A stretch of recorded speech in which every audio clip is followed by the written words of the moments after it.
Trump just pulled plug on the swamp, getting rid of 1,200 of them. Hell's about to break loose. The government is doing the unthinkable under the Trump administration, and it is a very, very good thing indeed. After growing at a nearly exponential rate under the Bush and Obama administrations, the Environmental Protection Agency (EPA) under the leadership of the Trump administration is voluntarily cutting the size of the department. Less regulation and smaller government is a consistent campaign promise made by President Donald Trump that is coming true.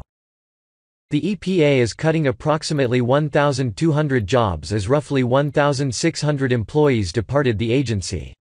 Less than 400 new employees were hired during President Donald Trump's first year and a half in office.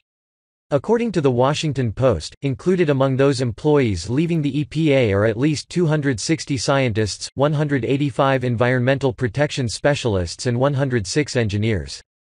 WAPO reports, the exodus has shrunk the agency's workforce by 8%, to levels not seen since the Reagan administration. The trend has continued even after a major round of buyouts last year and despite the fact that the EPA's budget has remained stable. The EPA, along with other government agencies, was placed on a hiring freeze, which also had left 350 positions open as of April, CNN previously reported. With hundreds of employees accepting buyouts just since last summer, records show that nearly a quarter of the government agency's remaining 13,758 employees are now at an age where they are considered eligible to retire. At its peak and its most bloated in the late 1990s, the EPA employed more than 18,000 people at the government agency. Reducing government regulation and especially government agencies are tough. It is consistently and routinely resisted by all those who benefit, including government employees who administer the many programs.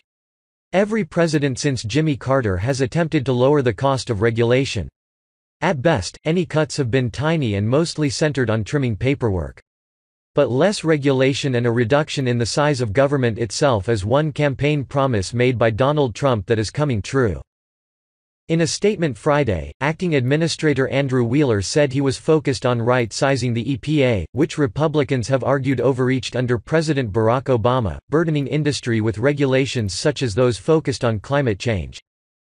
With nearly half of our employees eligible to retire in the next 5 years, my priority is recruiting and maintaining the right staff, the right people for our mission, rather than total full-time employees, he said as WAPO reported. The EPA is not alone in shrinking its size under the Trump administration either, and this is despite the fact that Congress recently passed a $1.3 trillion budget bill back in March 2018 that boosted both military and domestic spending. As WAPO revealed, the State Department's total number of permanent employees, for instance, fell 6.4% between Trump's inauguration and March 2018, according to federal records, while the Education Department declined 9.4% during that time. Part of the drop stems from a government-wide hiring freeze Trump imposed after his inauguration, which lasted nearly 3 months.